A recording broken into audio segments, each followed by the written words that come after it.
할렐루야. 오늘 아침 주일의 말씀의 제목은 무엇일까요? 네 가지 우상. 우리가 흔히 꼭 어떤 나무를 깎아가지고 어떤 돌을 만들어가지고 이렇게 절하는 것만이 오늘은 우상이 아니라는 걸 우리가 말씀드리려고 그래요.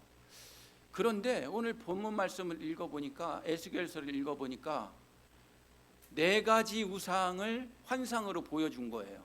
하나님이 에스겔 선지자를 본토 땅으로 딱 내려놨더니 그것도 교회 안에서, 거기로 말하면 성전 안에서 네 가지 우상 행위를 본 거를 환상을 보여준 거예요. 우리는 오늘 이 아침에 이 네 가지 환상의 우상이 무엇일까, 그리고 우리의 삶 속에서 혹시나 우리에게도 이런 네 가지 우상이 있지는 않을까, 삼가 근신하고 말씀을 들으시는 귀한 시간 되기를 부탁을 드립니다. 여러분, 음식점에서 제일 중요한 거는 음식의 맛이다라고 생각하시겠지만 제일 중요한 거는요, 위생일 것입니다. 식당 구석에서 쥐와 바퀴벌레가 돌아다니고 음식을 조리하는 조리 시설들이 음식 찌꺼기로 가득 차 있고, 또 화장실도 악취가 나면 그 음식점은 당장 구청에서 폐쇄 명령이 떨어질 것입니다. 에스겔에게 임하신 하나님은 이스라엘 백성들이 이러한 더러운 음식점처럼 우상 숭배와 영적 타락이 마치 폐쇄 명령을 받기에 합당하다고 선포하고 있는 걸 우리가 볼 수가 있는 것이죠. 우상론에 대한 유명한 학자들의 의견이 많이 있거든요. 여러분 잘 아시는 플라톤이라고 하는 철학자가 있어요. 그 철학자는 동굴의 비유에서 우상이 이것이다 라고 이야기를 하고 있거든요. 어떤 사람들이 동굴에 쇠사슬에 묶여서 갇혀서 살았다고 해요. 그리고 거기서 태어났다고 합니다. 그러니까 자라면서 쇠사슬에 묶여서 동굴 안에서만 자라난 인간은 횃불을 켜면 횃불에 비치는 그림자의 벽에 보이는 그것이 실체라고 생각한다는 것이죠.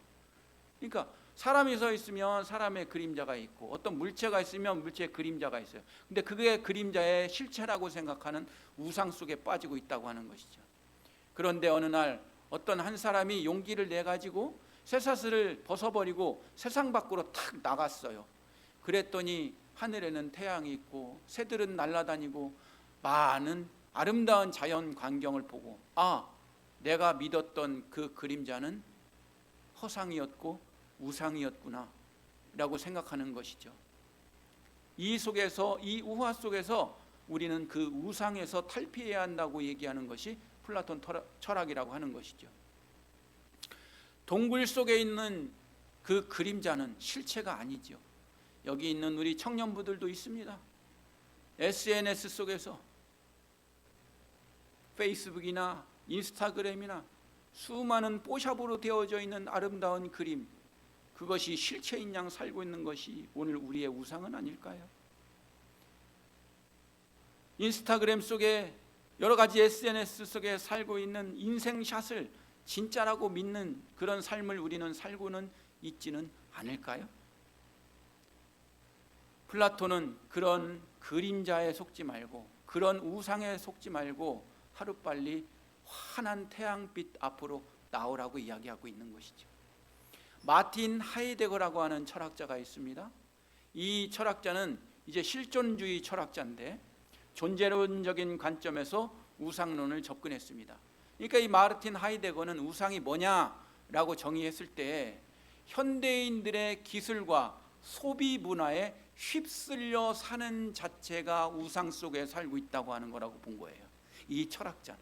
그러니까 나무에다가 절하는 게 아니라, 돌에다가 절하는 것이 아니라, 나를 잃어버린, 실존적인 인간을 잃어버린 현대의 물질 문명 속에서, 소비 문화 속에서 파묻혀서 살고 있는 그 자체가 우상을 섬기고 있는 거라고 이 철학자는 말하고 있습니다.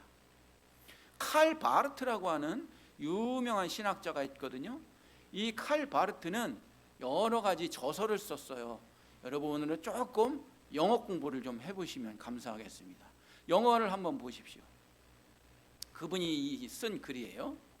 이게 무슨 뜻이냐면, 만약 하나님이 우리가 그분의 존재를 증명하게 허락하신다면 그 하나님은 아이돌, 우상이 될 것이다 라고 하는 뜻이에요. 이게 무슨 뜻이냐면, 인간이 하나님을 정의 내리고 인간이 하나님은 이것이라고 말하는 순간부터 하나님은 우상이 되는 거예요. 그러니까 인간은, 즉 하나님은 인간의 언변 주변에 의하여 정의되어지지 않는 분을 터치하지 말아라, 이런 뜻이 칼 바르트의 이야기입니다.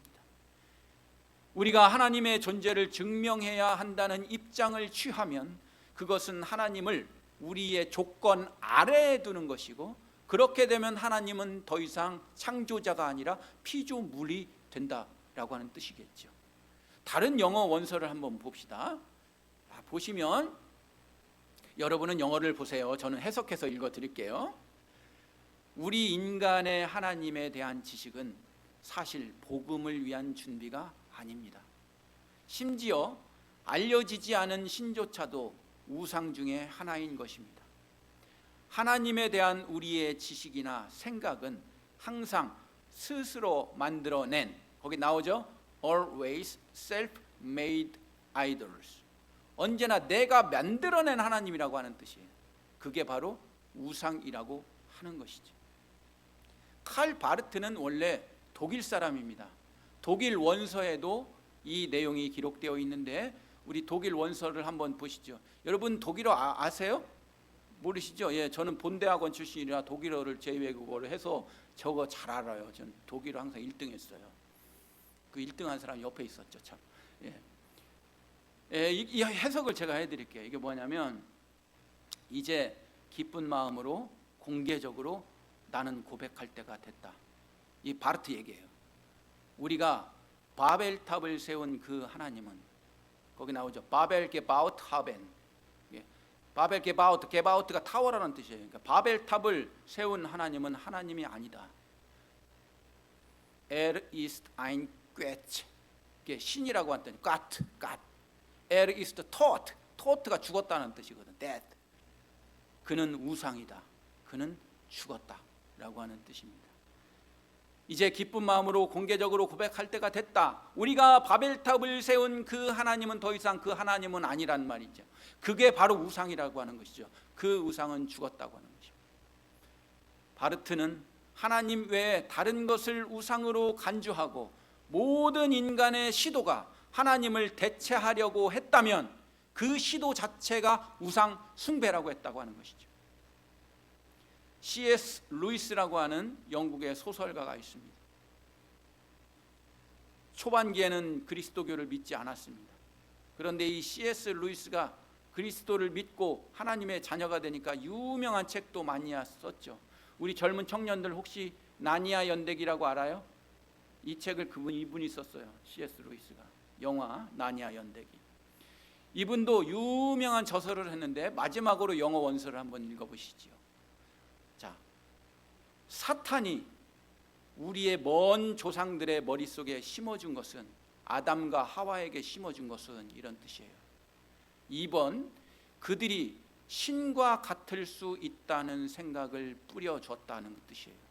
즉 마치 스스로를 창조한 것처럼 그들 자신의 신을 세울 수 있다고 하는 그 생각, 그들 자신이 주인이 될 수 있다고 하는 생각, be their own masters. 많은 믿지 않는 대중가 가요 가사 중에 하나가 그거죠. 내 인생은 나의 것, 내 인생은 나의 것, 내가 하는 대로 관두어. 이게 우상이라고 하는 것입니다. 세 번째는 뭡니까? 신 밖에서, 신과 별개로 그들 자신을 위한 어떤 종류의 행복을 만들어낼 수 있다는 생각, 그 자체가 우상이라고 하는 것이죠. 따라서 인간들이 하나님과 분리해서 자신의 주가 되고 self-sovereign, 내가 내 인생의 주인이라고 할 때부터 우리는 우상 속에 살고 있다고 하는 것입니다. 세상에서 바라보았을 때 이것이야말로 어리석지 아니하면 아니할 수 없는 생각이죠. 그래서 세상 사람과 그리스도인은 여기서부터 갈라지는 겁니다.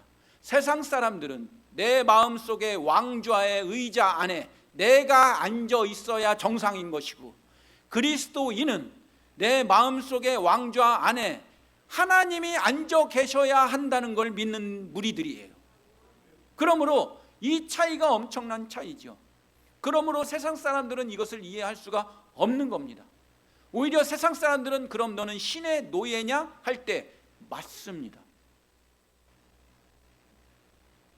사랑하는 여러분, C.S. 루이스는 또한 이러한 모든 우상 숭배를 하는 사람들은 하나님이 인류의 단순한 우리의 만족을 필요를 해주는 땔감, 연료라고 생각한다고 하는 것으로 이야기를 하고 있다고 하는 것이죠. 프랑크푸르트 학파로 유명한 하버트 마르쿠제라고 하는 철학자가 있습니다.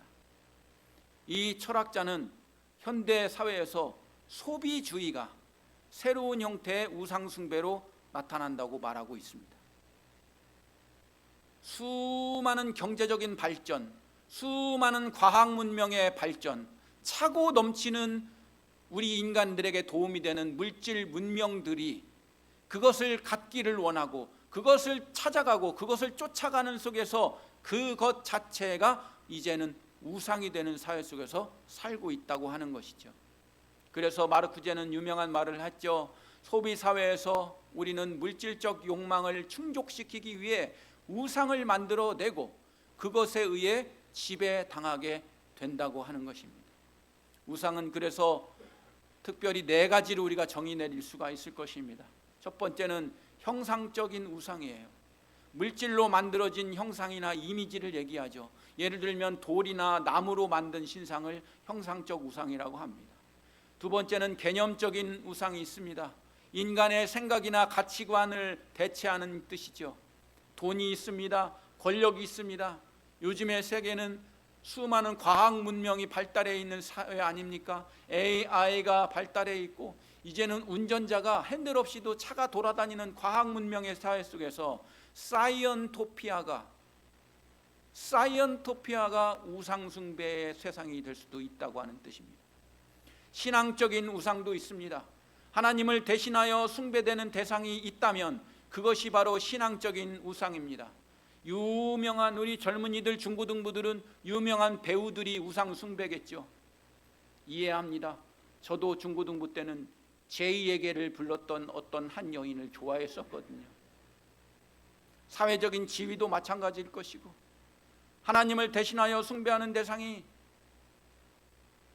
내 자식일 수도 있습니다. 마지막으로 우리는 자기가 우상이 될 수도 있어요. 내 자신이 우상이 될 수도 있어요. 내 자신을 숭배하거나 자중심적인 태도를 갖고 있다면 내가 하나님이라는 뜻이거든요. 사랑하는 성도 여러분, 오늘 본문에는 선지자 에스겔이 바벨론 포로지에서 본 충격적인 환상입니다. 이스라엘이 포로로 끌려간 이유는 단순히 정치적인 힘이 약했기 때문이 아닙니다.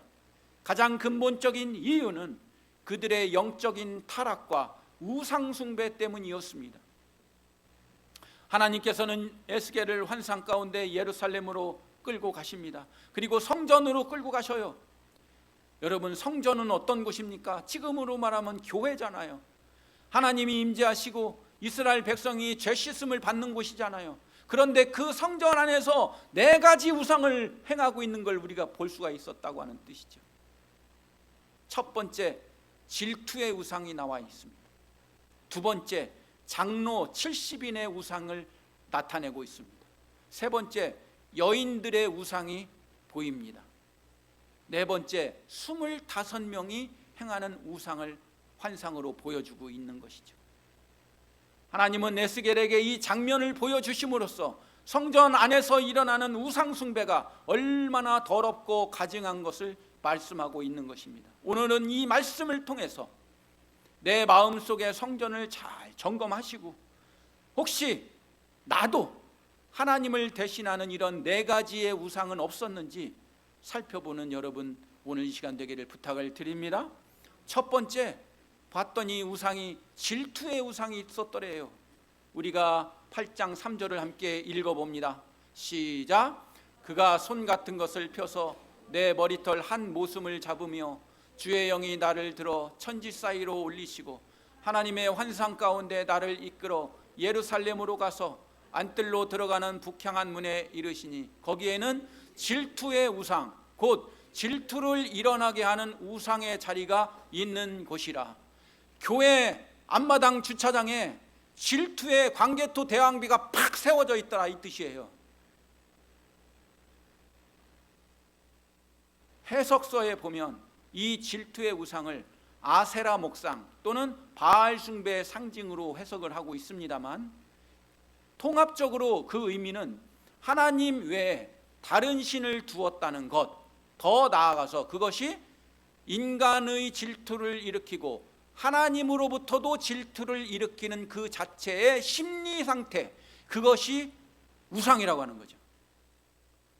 사랑하는 여러분, 질투의 우상이라는 게 하나님보다 더 무엇을 사랑하는 게 우상이라고 하는 것이죠.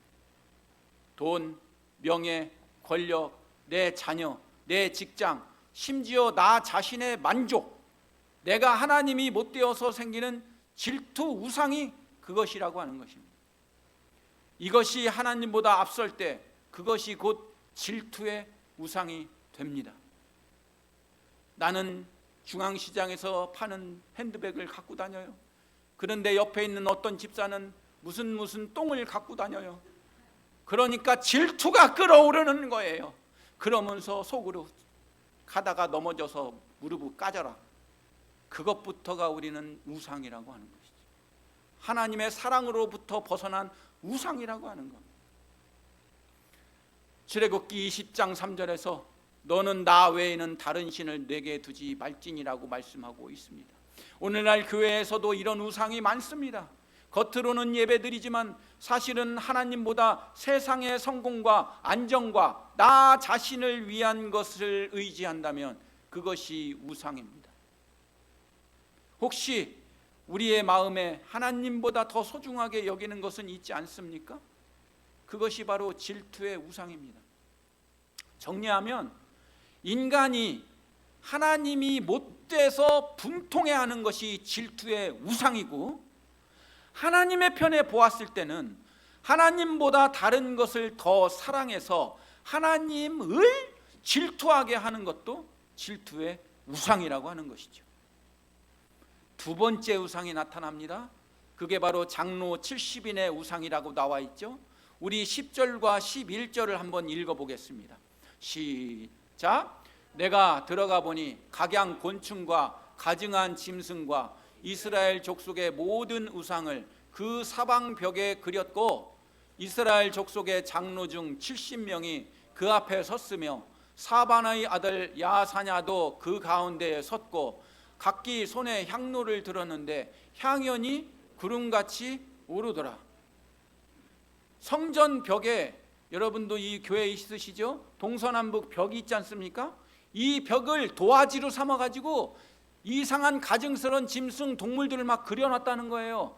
이쪽에는 삼신할머니 그려놓고, 이쪽에는 호랑이 그려놓고, 저쪽에는 용 그려놓고, 이쪽에서는 무슨 거북이 학 그려놓고서 70명의 장로들이 은밀하게가 중요해. 은밀하게 여호와 몰래 자기들이 원하는 그림을 사방팔방에 다 그려놓고 그것을 하나님이라고 섬기고 앉았더라. 그런 뜻이에요. 여러분들, 자, 제가 여기 있는 권 학생하고 다퉜어요. 오해관계가 있었어. 그런데 자꾸 이 학생이 저하고 단도직입적으로 만나서 아니 불만이 있어요. 왜 이때는 일하셨나요? 이렇게 하신 이유는 무엇인가요? 하면 다 풀릴 문제예요. 그런데 혼자 자기 집에 들어가는 거예요. 자기 방에 딱 문 닫고 들어가는 거예요. 그리고 사방팔방에 박정호라는 사람의 이름 그림을 그리기 시작해. 그 사람은 이랬을 거야. 그래, 그 사람은 저랬을 거야. 삼신할머니 그려놓고 호랑이 그려놓고 다 그려놔. 그리고 그것이 박정호래. 그리고 그것을 오해의 불쏘시개를 삼어. 그것이 우상이라고 하는 거예요. 내 나름대로 문 걷어 잠그고 은밀히 몰래 자꾸 뭘 그렸어. 그게 내가 아닌데 하나님이 아닌데 하나님이라고 그려 쌓는 거예요. 그리고 그게 하나님이래. 그런데 더 중요한 건 뭡니까? 이스라엘의 장로들이라면 백성들의 사회적인 지도자 아닙니까? 그러나 그들은 은밀한 곳에서 우상을 섬기고 있었다고 하는 겁니다. 사랑하는 여러분, 사람들은 보지 못해도 하나님은 시퍼렇게 살아계심을 믿으시기 바랍니다. 그들의 마음은 이미 하나님을 떠났던 것입니다. 장로 70명 중에 대표적인 반장 이름까지 거론이 되죠. 외우기는 얼마나 쉬워요. 그 내자 이름이 뭐요? 야 사냐? 야아 사냐로 나오죠. 외우기 쉬우라고 제가 말씀드려요. 야 사냐? 그런다고 야 사냐? 너 죽어. 우상숭배했다가는 야 사냐? 너 죽어. 그래서 야 사냐요. 오늘날 적용해 보면 교회의 지도자들이 겉으로는 신실해 보이지만 은밀한 자리에서는 하나님을 등지고 세상과 타협할 수 있습니다. 성도님들 역시 사람 앞에서는 믿음 좋은 것처럼 보이지만 혼자 있을 때는 말씀을 버리고 세상 욕망을 쫓아갈 수가 있는 것입니다. 이것이 바로 장로 70인의 우상이라고 하는 것이에요. 신앙생활은 공개적인 자리에서만이 아니라 은밀한 자리에서도 하나님 앞에서 진실해야 하는 것을 믿으시기를 바랍니다. 숨은 죄를 버리지 못한다면 그것이 곧 마음속의 우상인 것입니다. 세 번째 우상을 우리가 볼 수 있지요. 14절을 우리가 한번 읽어보십니다. 시작. 또 나를 데리고 여호와의 전으로 들어가는 북문에 이르시기로 보니 거기에 여인들이 앉아 담무스를 위하여 애곡하더라. 이스라엘의 여인들이 여호와 하나님 앞에서 애곡하는 게 아니라 담무스 신 앞에서 애곡하더라는 거예요. 담무스는 그 당시에 풍요와 다산의 신이라고 합니다. 여인들이 그 담무스의 죽음을 애도하며 통곡했다고 하는 것이죠. 풍요와 다산, 소유의 신이 담무스라고 하는 것이죠. 저는 설교를 준비하면서 왜 꼭 여인들이 담무스 앞에서 애곡할까? 남정네는 아니고 아이들은 아니고 노인들은 아니고 꼭 여인들이 왜 담무스에 앉아서 애곡할까 했을 때 이해하고 들으십시오. 여성분들이 소유욕이 많아서 그런가 봐요. 뭘 자꾸 갖고 싶어 하는 걸 많으신가 봐. 그래서 이 표현을 했나 하는 생각도 사실은 들었습니다. 사랑하는 여러분, 문제는요, 이들이 하나님 앞에서 눈물을 흘린 것이 아니라 세상 신을 위해 감정을 쏟았다고 하는 점입니다. 오늘날의 모습과 비교해 보면 사람들은 하나님의 말씀 앞에서 울기보다는 세상 즐거움과 소유의 상실 때문에 눈물을 흘립니다. 세상 쾌락을 잃으면 울고, 인간관계가 틀어지면 울고, 물질의 소유를 잃으면 울고, 그런데 하나님 앞에서는 눈물 한 방울 안 흘리고, 심지어 교회 안에서도 예배가 은혜 중심이 아니라 감정 소비의 장이기도 하고 한 번 찍고 가는 곳이고, 이 예배 저 예배를 떠나서 내 만족을 위해서 더 시간을 할애했다면 그것도 우상 숭배예요. 좋은 찬양, 좋은 분위기, 내 감정을 만족시키는 신앙, 내 감정을 만족시키는 설교, 이것도 우상이 될 수도 있다고 하는 것입니다. 우리의 눈물은 어디를 향해 있습니까? 담무스를 향한 여인들처럼 세상과 소유를 위하여 울고 있습니까? 아니면 하나님 앞에 회개와 간구의 눈물을 흘리고 있습니까? 마지막 25인의 우상을 우리가 볼 수 있습니다. 16절을 한번 같이 읽어보시도록 합니다. 시작. 그가 또 나를 데리고 여호와의 성전 안뜰에 들어가시니라. 보라, 여호와의 성전문 곧 현관과 제단 사이에서 약 25명이 여호와의 성전을 등지고 낯을 동쪽으로 향하여 동쪽 태양에게 예비하더라. 마지막으로 하나님은 에스겔을 성전 안뜰로 이끌고 계시는 것을 볼 수 있습니다.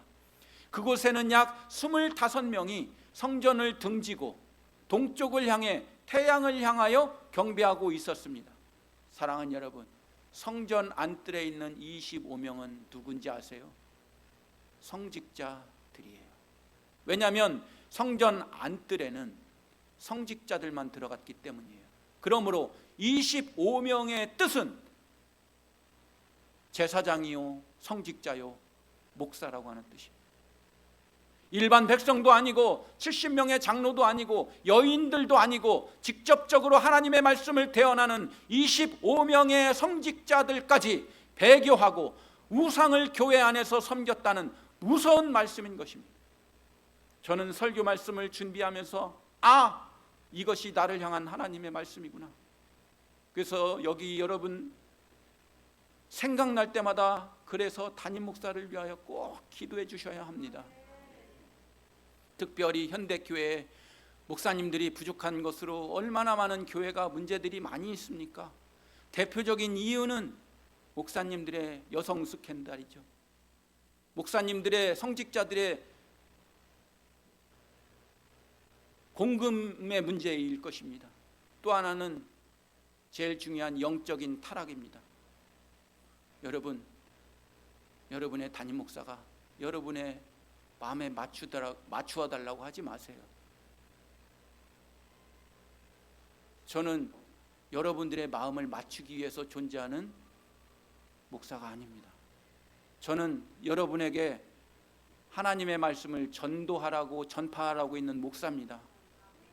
조금 마음이 불편한 설교를 들으셨더라도, 조금 나하고 좀 틀린 말씀을 들으셨더라도 내 몸에 양약이니 하고 받아들이셨으면 좋겠어요. 제가 여러분들 앞에 사꾼이 되지 않도록 기도해 주시기 바랍니다. 특별히 여성 스캔들이 안 걸리도록 기도해 주십시오. 너무 제가 잘생겨서 이 모양입니다. 여러분, 담임 목사가 공금 횡령하지 않도록 기도해 주시기 바라요. 저희 교회 오늘도 헌금하면 송예슬 전도사가 다 갖고 있어요. 저는 한 푼 안 갖고 있어요. 걱정하지 마시오. 하여튼 여러분, 25인이 교회 성직자라고 했을 때 저는 저에게 맞는 도전을 받았습니다. 여러분, 기도 부탁합니다. 담임 목사가 사꾼이 되지 않도록 기도해 주십시오. 성전을 등졌다는 말은 무슨 의미입니까? 하나님을 등지고 세상을 향했다는 것입니다. 누가 하나님의 말씀을 진짜 앞에서 전파했다는 성직자가. 그래서 이스라엘 백성이 바벨론에게 멸망당하게 되는 것입니다. 오늘날 모습으로 적용하면 어떻습니까? 많은 사람들이 하나님보다 세상을 더 의지합니다. 과학과 기술, 인본주의, 세상의 지식과 힘, 물론 과학과 의학, 여러 가지 물질 문명이 발달하면 사람이 편해지게 돼 있는 거 맞습니다. 인류에게 좋은 공헌을 하는 것도 있어요. 무시할 수 없습니다. 부인하는 건 아닙니다. 그러나 그것들이 마치 태양처럼 인류의 빛이요 희망인 것이 우상인 것입니다. 교회 안에서도 하나님의 방법보다 인간적인 전략과 프로그램을 더 의지할 때가 많습니다. 이것이 태양 숭배입니다. 우리는 하나님을 바라보고 있습니까? 아니면 세상을 바라보고 있습니까? 예배 시간에도 하나님께 마음을 두지 않고 세상의 근심과 욕망을 붙잡고 있다면 우리는 이미 하나님께 등을 돌리고 있는 것입니다. 사랑하는 여러분, 말씀을 정리합니다. 사랑하는 성도 여러분, 이 네 가지 우상은 오늘 우리의 마음 성전 안에도 들어올 수가 있습니다. 첫 번째, 하나님보다 더 사랑하는 것은 질투의 우상입니다. 은밀히 짓는 숨은 죄는 장로 70인의 우상인 것입니다. 세상 쾌락과 소유에 지배되는 것은 여인들의 우상입니다. 하나님보다 세상을 더 바라보는, 태양을 바라보는 태도는 성직자 25인의 우상인 것입니다. 하나님은 이 모습을 보시고 말씀합니다. 너희가 이것을 작은 일로 여기느냐? 이것은 엄청난 큰 일이다라고 얘기하는 것입니다.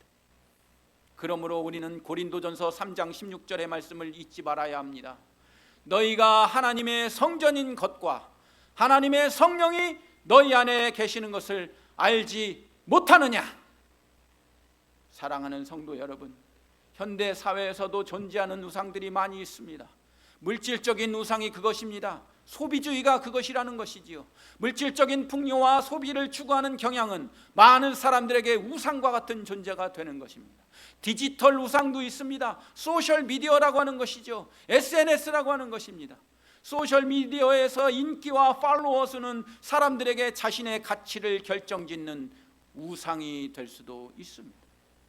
권력과 지위는 어떻습니까? 사회적인 지위는 어떻습니까? 성공과 권력을 추구하는 것이 하나님의 뜻보다 우선시되는 경우, 오히려 성공과 권력을 추구하기 위하여 하나님을 성공과 권력을 사용하는 땔감으로 쓰지는 않았나요?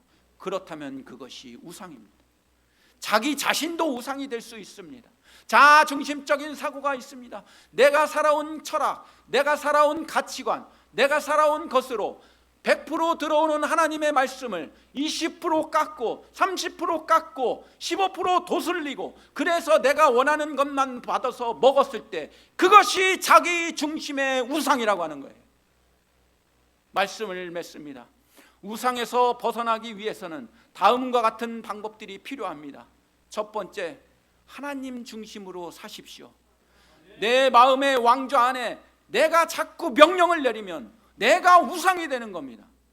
듣기 싫어도 하기 싫어도 하나님이 선포되어지는 말씀이 있으면 그것에 순종하는 하나님 중심의 삶을 사는 여러분들 되시기를 부탁을 드립니다.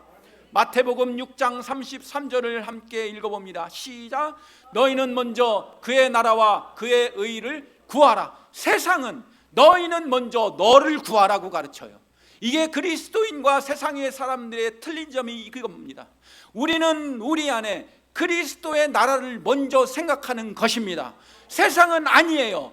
덩신아, 멍청아, 너 자신을 찾아라고 자꾸 가르치는 거예요. 이게 세상과 구분되는 시초의 출발점이란 말이에요.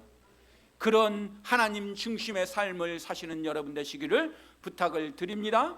두 번째, 공동체의 도움을 받아야 우상 숭배에서 빠져나갈 수 있습니다. 히브리서 10장 24절로 25절의 말씀을 한번 읽어봅니다. 시작. 서로를 살피고 사랑과 선한 일을 격려하며.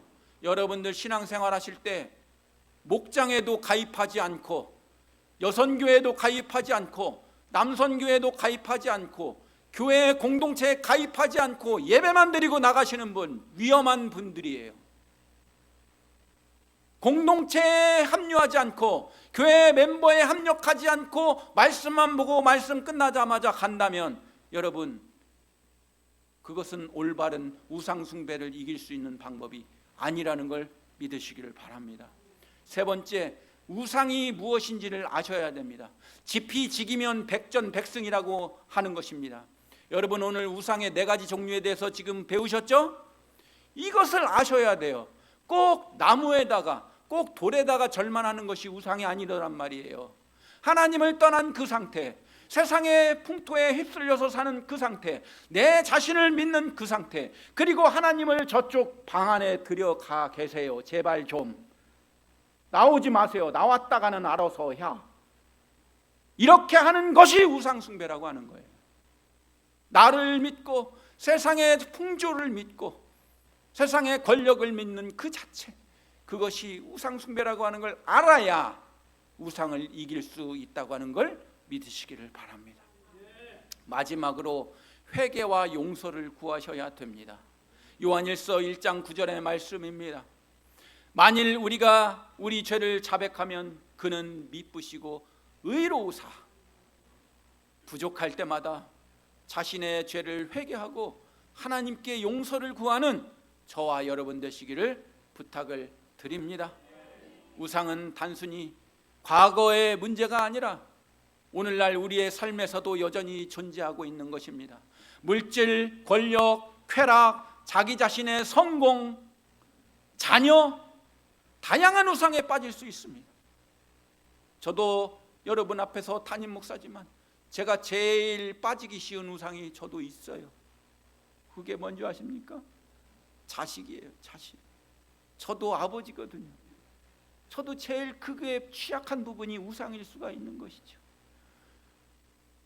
사랑하는 여러분, 그러나 하나님은 우리에게 회복의 길을 열어주십니다.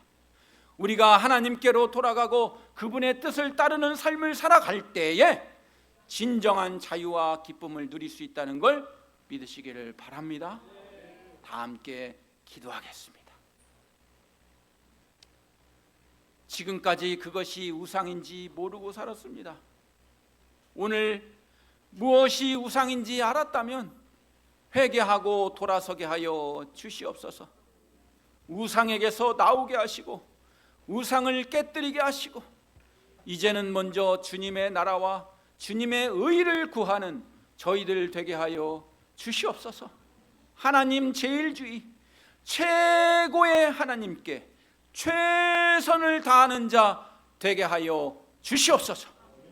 예수님의 이름으로 기도하옵나이다. 우리 다 함께 일어서셔서 부흥 찬양하시겠습니다.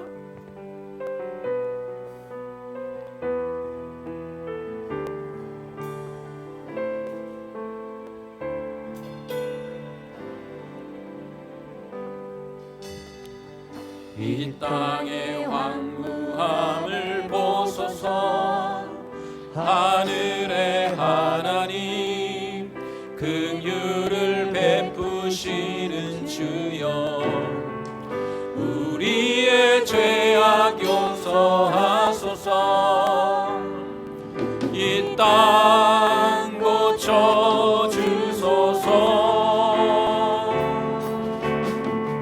이제 우리 모두 하나 되어 이 땅에 무너진 기초를 다시 쌓을 때 우리의 우상들을 태우시 성령의 불이 임하소서. 풍의 불길 타오르게 하소서. 진리의 말씀 이 땅 새롭게 하소서. 은혜의 강물 흐르게 하소서. 성령의 바람 이제 불어와. 오 주의 영광 가득한 새날 주소서. 오 주님 나라 이 땅에 임하소서. 우리 이 땅의 황무함을 보소서. 이 땅의 황무함을 보소서. 하늘의 하나님 긍휼을 베푸시는 주여, 우리의 죄악 용서하소서. 이 땅 고쳐주소서.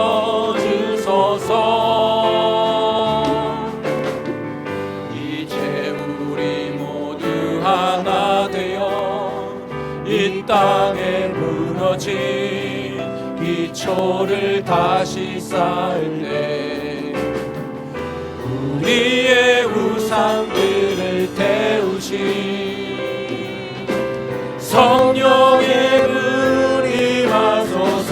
아멘. 풍의 불길 타오르게 하소서.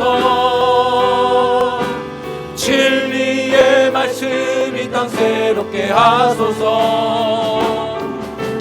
은혜의 강물 흐르게 하소서. 성령의 바람 이제 불어와. 아멘. 오 주의 영광 가득한 새날 주소서.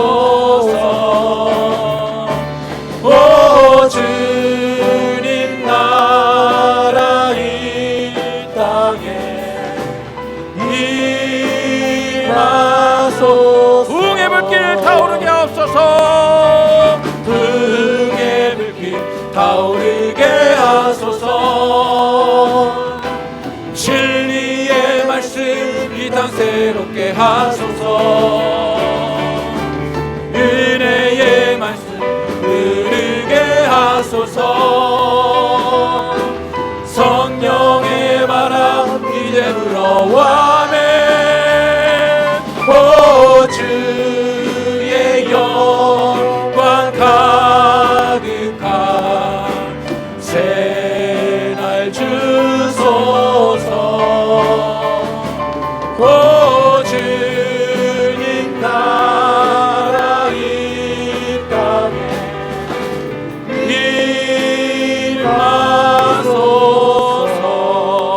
임하소서. 기도합니다. 이제는 우리 주 예수 그리스도의 은혜와 한없고 무한하신 하나님의 사랑하심과 성령님의 내재하시고 역사하시는 은총이 우리 마음의 성전에서 우상을 제거하기를 원하고 오직 주만을 우리의 왕으로 모시는 삶을 결단하는 하나님의 나라와 의를 먼저 구하는 삶을 살아가기로 다짐하는 우리 교회 좋은 교회 성도님들의 머리 위에 지금부터 영원토록 함께 하시기를 간절히 축원하옵나이다. 아멘.